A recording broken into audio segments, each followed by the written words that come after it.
Okay. Rammohan గారు, ఇప్పుడు exit polls మాత్రమే, ఇవి ఎగ్జాక్ట్ పోల్స్ కావు. ఇన్ కేస్ ఒకవేళ ఆప్ కనుక మూడోసారి సీఎం పీఠంపై కేజ్రీవాల్ కూర్చుంటే అప్పుడు మోడీ మంత్రం కేజ్రీవాల్ ముందు పనిచేయనట్టేనా? అంటే దేశం మొత్తాన్ని గెలుచుకున్నటువంటి మోడీ, ఆయన పైన అభిమానం విపరీతంగా చూపిస్తుంటారు మొత్తం.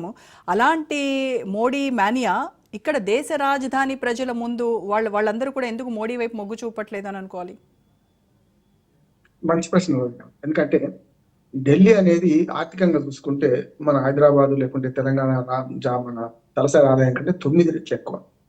కనుక ఢిల్లీలో మధ్యతరగతి, యువ మిడిల్ క్లాస్, ధనవంతులుతో పాటు పేదవాళ్ళు కూడా ఉన్నారు. 3 ఉన్నాయి. అందుకని చూడండి, ఇప్పుడు 3 పార్టీలు కూడా ముప్పేట దాడి చేస్తే ఎవరు ప్రజల మీద ఏమనుకుంటున్నారు? అందరూ ఉచితాలు హామీ ఇచ్చారు. ఎప్పుడు కూడా ప్రజలు అవినీతిని సహిస్తారు కానీ అహంకారాన్ని సహించారు. కనుక కేజ్రీవాల్ లో కొంత అహంకారం పెరిగింది 2 సార్లు చేసిన తర్వాత.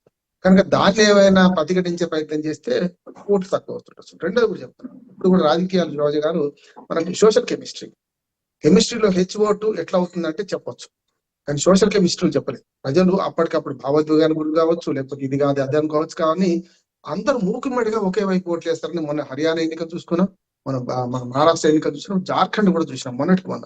కనుక ప్రజలు ఏం చేస్తున్నారంటే అంటే వర్బల్, అంటే ఒకరిని చూసి ఒకరు, అంటే ఈ పత్రికలో మీడియా కాకుండా ఎవరికి ఓటు వేస్తున్నాం అని అంగళ్ళలో, సంతాలలో, లేకుంటే వాళ్ళు ఫంక్షన్లు కలిసినప్పుడు అనుకుంటారు. దాని ప్రకారం ఓట్లేదు. ఇప్పటికి కూడా మన భారతీయ ప్రజాస్వామ్యంలో పేదల ఆశల మీదనే ప్రజాస్వామ్యం బతుకుతుంది. మెగసెస్ అవార్డు గ్రహీత శాంతా సిన్హా ఇప్పుడు 20 ఏళ్ల క్రితం మంచి మాట అన్నారు. ఏమన్నదంటే ఇప్పటికీ పేదలు ఓట్లు వేస్తున్నారు. చూడండి మీరు ఢిల్లీలో ఎన్నికల పోలింగ్ శాతం చూడండి, ధనవంతులు ఉన్న చోట్ల చాలా తక్కువ, 40% కూడా దాటుతలేదు, 30% కూడా దాటుతలేదు. అదే పేద ప్రజలు ఉన్న చోట 65, 70, 80 దాకా పోతుంది. మరి 80% ఓట్లు వేసి పేద ప్రజలే ఇప్పుడు ప్రజాస్వామ్యం రక్షిస్తున్నప్పుడు పెద్ద ప్రజలు వేస్తలేరు. ఇప్పుడు ముఖ్యంగా 62% అయింది అనుకోండి, 35% ప్రజలు, 1,56,00,000 ఓట్లు ఉంటారు రోజా గారు. ఇవాళ అందులో 1,00,00,000 కూడా పడతలేవన్నట్టే కదా, 60% మించలేదంటే. మరి 1,00,00,000 ఓట్లలో మిగతా 56 ఓట్లు ఎవరి? చాలా మంది పెద్దవాళ్ళై, మేము క్యూలో నిలబడి ఓటే అన్న చదువుకున్న వాళ్ళే ప్రజాస్వామ్యం దోషం చేస్తున్నారు. అందుకని పెద్ద పెద్ద నగరాలు పెరిగిన కొద్దీ నగరాలలో ఓటింగ్ శాతం తక్కువ ఉంటుంది. గ్రామీణ ప్రాంతాలను చూసుకుంటే ఒక ఆరోపణ కొందరు ఏమున్నది, గ్రామీణ ప్రాంతాలలో డబ్బులు తీసుకుని ఓటేస్తారు, సారా దాగి ఓటేస్తారు అని చెప్పి. సారా దాగిన డబ్బులు తీసుకున్న వేసే వాటికి వాళ్ళు ఇస్తున్నారు, వెయ్యని వాడు అంతకన్నా ద్రోహం చేస్తున్నాడు కదా. ఢిల్లీ ప్రజాస్వామ్యంలో పెద్ద సవాల్ ఏంటంటే రేపు కేజ్రీవాల్ వచ్చినా మోడీ వచ్చినా సంతోషపడతారు, కానీ వాళ్ళు మాత్రం ఓటేయరు. ఎందుకు వేయరంటే మన పెద్దవాళ్ళు ఎవరైతే ఎవో మిడిల్ క్లాస్ ఉన్నారో వాళ్ళకి ఏ ప్రభుత్వం వచ్చినా ఫరక్ పడేది ఏం లేదు, ఎవరు వచ్చినా వాళ్ళు పని చేయించుకుంటారు. కానీ పేద ప్రజలకు రోజు ప్రభుత్వంతో ప్రతిరోజు పని ఉంటుంది. ప్రతిరోజు రేషన్ కార్డు కావాలన్నా, నీళ్ళ ఏ చిన్న అవసరం పడ్డా కూడా ప్రజలకు ప్రభుత్వంతో పని ఉంటుంది. కనుక అట్లా చేస్తారు. ఒకవేళ కేజ్రీవాల్కి వ్యతిరేకత వస్తే ఒకదాన్ని రావచ్చు అనుకుంటున్నాను. ఎందుకంటే వ్యతిరేకత అంటే సానుభూతితో కాదు, గమ్మత్ ఏంటంటే ప్రజలు కూడా ఇంకో రకంగా ఆలోచన చేస్తారు. ఇప్పుడు మొన్నటి దాకా గిల్లి కజ్జా నుంచి పొందిపెట్టి బహిరంగంగా గవర్నర్ ద్వారా పోటీ పొందైంది. ఉదాహరణకు మన కేరళ గవర్నర్, తమిళనాడు గవర్నర్ లాగానే మనకు ఢిల్లీ గవర్నర్ కూడా, లెఫ్టినెంట్ గవర్నర్ చాలా సార్లు అవరోధంగా మారింది ఈ ప్రభుత్వానికి. ప్రజలు ఇంకో రకంగా ఆలోచించే మంచిది కదా, మరి తప్పు కదా ఇట్లా బీజేపీ ప్రభుత్వం లెఫ్టినెంట్ గవర్నర్ ద్వారా మన కేజ్రీవాల్కి ఒత్తిడి తెచ్చింది, తప్పు అనుకోవచ్చు. రెండోది కూడా కావచ్చు ఏంటంటే ఇదంతా పీడేందుకు మనకు మన అభివృద్ధి ఆగిపోవద్దు అనుకుంటే డబ్బులు ఇచ్చారు సర్కారు. ఇంతకుముందు ఆచార్య గారు అన్నట్టు ఏమన్నా కానీ ఒకసారి బీజేపీకి ఇస్తుందాం, 2 కలిస్తే మనకు అభివృద్ధి బాగా అవుతుందేమో అని కూడా కావచ్చు.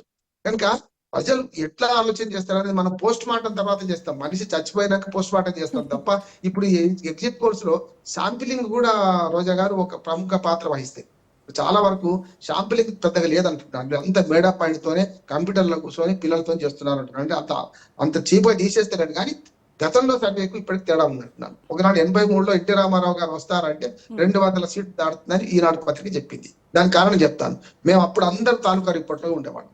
అంటే చిన్న స్థాయి, కింది స్థాయి నుంచి, అప్పుడు మండలం కానీ ఇంకా కింది స్థాయి నుంచి ఒక రిపోర్టు పత్రికలకు అందేది క్షేత్రస్థాయికి. ఇవాళ ఏమైతుందంటే క్షేత్రస్థాయి లేదు, ఇప్పుడు అంతా కంప్యూటరైజ్ అయిపోయింది. ఆఫీసులో కూర్చుంటున్నారు, ఆ కంప్యూటర్లు కొట్టేస్తున్నారు. నిజంగా ఇప్పుడు ఈ 11 గంటలలో ఎంత మందిని ఇంటర్వ్యూ చేశారని ఒక్క సర్వే సంస్థ బయట పెట్టానంటే, నేను సర్వే సంస్థలను ఛాలెంజ్ చేస్తున్నాను. ఒక్క సంస్థ కూడా మేము 1000 మందితో చేశాం, 1500 అంటున్నారా? 1,56,00,000 ఓటర్లలో కేవలం 150 మంది ఓటర్లను, 1500 ఓటర్లను ఇంటర్వ్యూ చేస్తే అది దానికి మొత్తం ప్రతిఫలించదని నేను అంటున్నాను. ఒక్కటి మాత్రం నిజమైందంటే పేద ప్రజలు ఇప్పటికి కూడా ప్రజాస్వామ్యం ఆశలు పెట్టుకున్నారు, ఓట్లు వేస్తున్నారు. ఓట్లు వేసి నిరాశ వచ్చినప్పుడు తిరస్కరిస్తున్నారు కూడా. ఎస్. ఇప్పుడు నిరాశ వచ్చిందా రాలేదా అనడానికేమో రేపటి ఎన్నికల ఫలితాలు ఒక రుజువు అవుతుంది.